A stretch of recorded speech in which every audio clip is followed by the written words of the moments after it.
like 20 million in 2016. Actual obligation is 8 million. 2017, 20 million. Obligation is 14 million. 2018, 20 million. Actual obligation is 13.4 million. 2019, 33.7 million. And then yung obligation po is 26.9 million. So, kung babanggitin ko pa po yung iba, no, 2021, confidential fund is 33.7 million, o actual obligation is 13 million.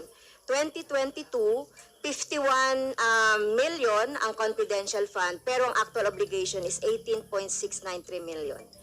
2023, 31 million, so wala pa po yung yung obligation, actual obligation. And then, you proposed 51.4 million for 2024.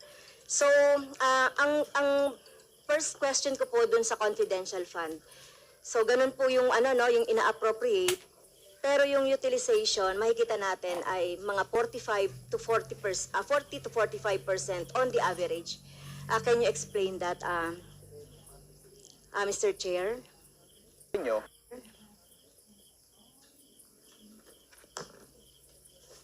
Kung makakapagtipid po kami, bakit nga ba hindi? Kung kami po ay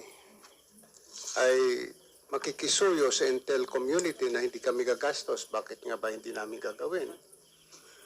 Kung may dadaan namin sa ngiti doon sa mga members ng ISAF na amin sometimes kinakausap para tulungan kami mag-imbestiga, bakit nga ba hindi?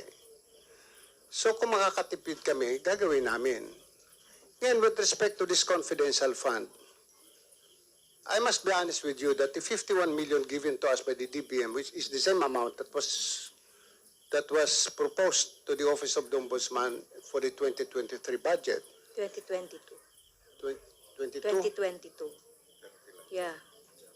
Yeah. You can also, for 2023, I think it was also 31. 30 million, 31 31 million. Pwede niyang bawasan ulit ng 20. Gawin niyo ulit yung confidential fund namin na 31 million, yung 20 million isadagay niya lang po ninyo kung po pwede po sa MOOE. We will learn to survive with the small amount that you will give us. I promise you that.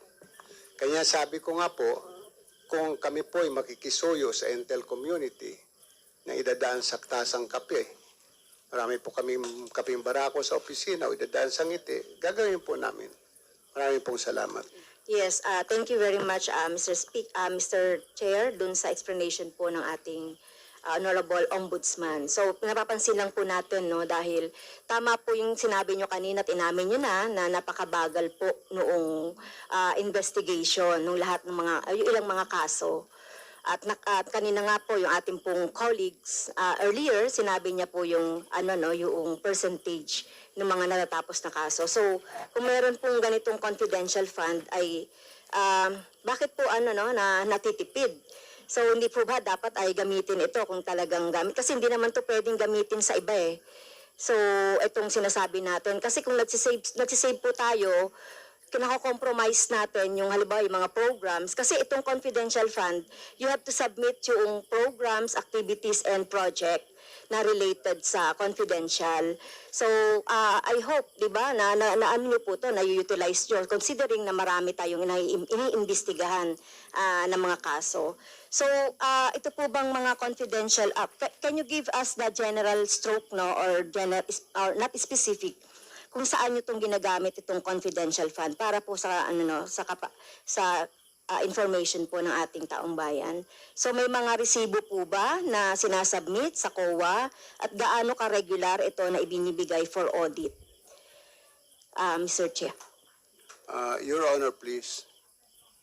Pag na-require niyo po ang isang ahensya ng gobyerno na may confidential fund na mag-submit ng resibo, ay hindi na ho confidential fund yun.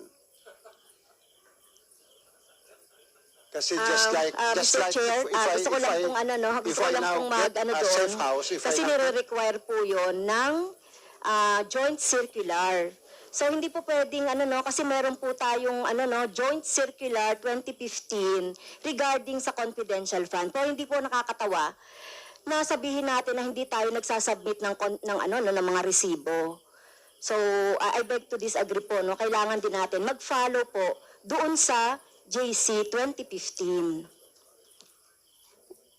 Pagpaunmanin po ninyo, pero mula po na ako'y maging ombudsman, wala po nagsabi sa akin na mag-submit po kami ng resibo dahil paano ko po reresibuhan ang isang intelligence officer na sinuyo ko tingnan ang isang bagay o isang kaso.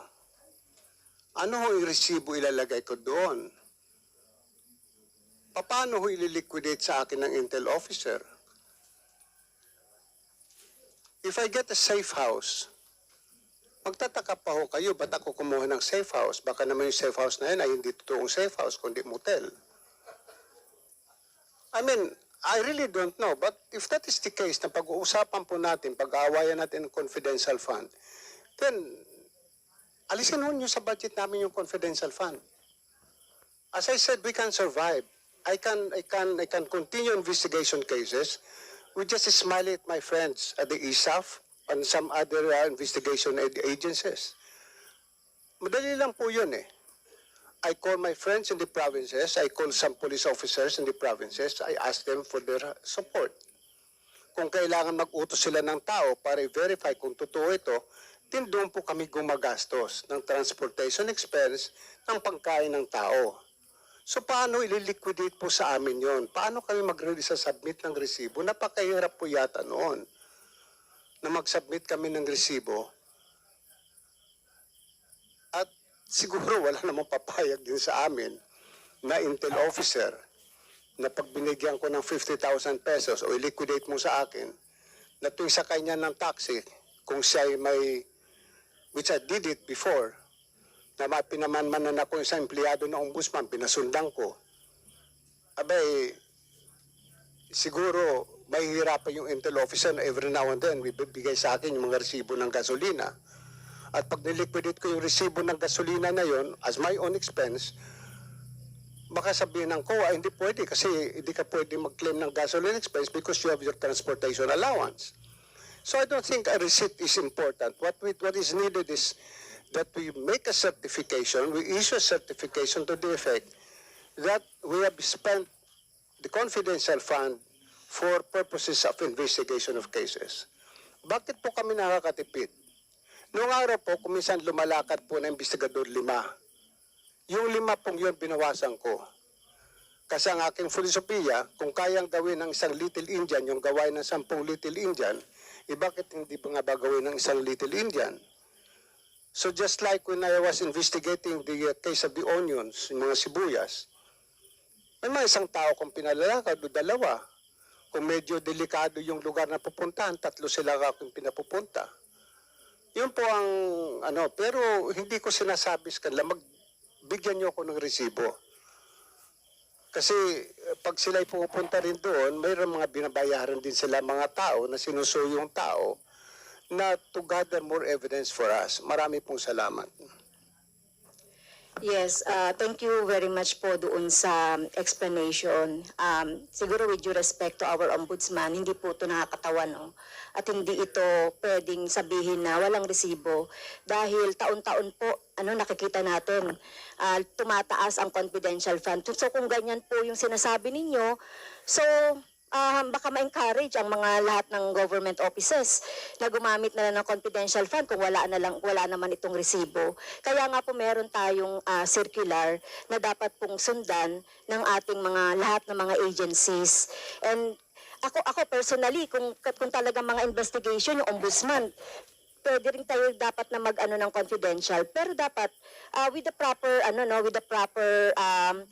liquidation ng mga ganito. Kasi kung sasabihin niyo na kahit wala na kaming confidential fund, so it's all right, mailagay yan doon sa dapat na paglagyan, katulad ng sinasabi niyo kanina, and other services. But to remind the ombudsman, dapat po maging tayo, observe natin yung due diligence at saka dun sa paggamit nitong confidential fund. So yun lang po. At saka yung savings, pag sinasabi po natin na savings, yun nga po yung ginagawa, minsan nagdududa kami, maraming mga PS na hindi naman nagagamit, nagsisave sila and so on. Kaya dapat magamit po ito.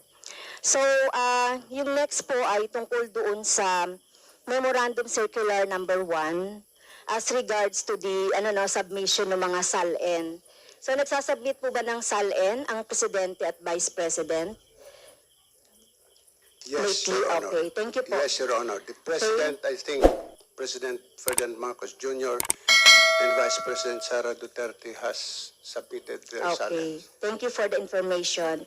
Doon po sa Memorandum Circular number 1, Section 6, lifestyle check, even without SALN.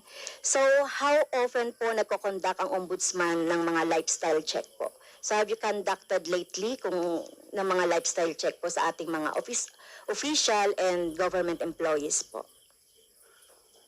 With all due respect, Your Honor, mayroon lang po sana akong gustong itanong eh. Mayroon po bang batas na nag-require na mag-conduct ng lifestyle check? Nagkakandak po kami ng lifestyle check in connection with cases that we're investigating. Nagkakandak po kami ng lifestyle check pag file ng kaso for unexplained wealth. Nagkakandak po kami ng lifestyle check nang hindi na namin kailangan i-publicize pa that we're conducting a lifestyle check on this particular government official or employee. But the only question is, what law has been violated? The law on lifestyle check, where there is none? Or shall we proceed to forfeiture when we find that the properties of this particular government official or employee is not commensurate to his salary? Which again is debatable. Marami po sa ating maraming pera o maraming ari-arian na maring not commensurate sa kanyang income. Pero lingid sa ating kaalaman, yung asawa ay nagdinegosyo. Lingid sa ating kaalaman ay nagbabayad naman pala ng tamang buwis. But para sabihin na nagla-lifestyle check kami at ito ay ipangalandakan namin sa publiko, hindi po namin gagawin yon. We will conduct our investigation discreetly. I must admit we are now conducting some lifestyle check on some government officials, but I cannot say sino po sa kanila. Yes, thank you po. Hindi ko naman po sinasabi na sasabihin niyo. Tinatanong ko lang po kung nagaganap yung... Yes, thank you, Mr. Chair. Last na po ito. Okay. So hindi ko naman po sinasabi na sabihin niyo kung sino po yung nila lifestyle check niyo po.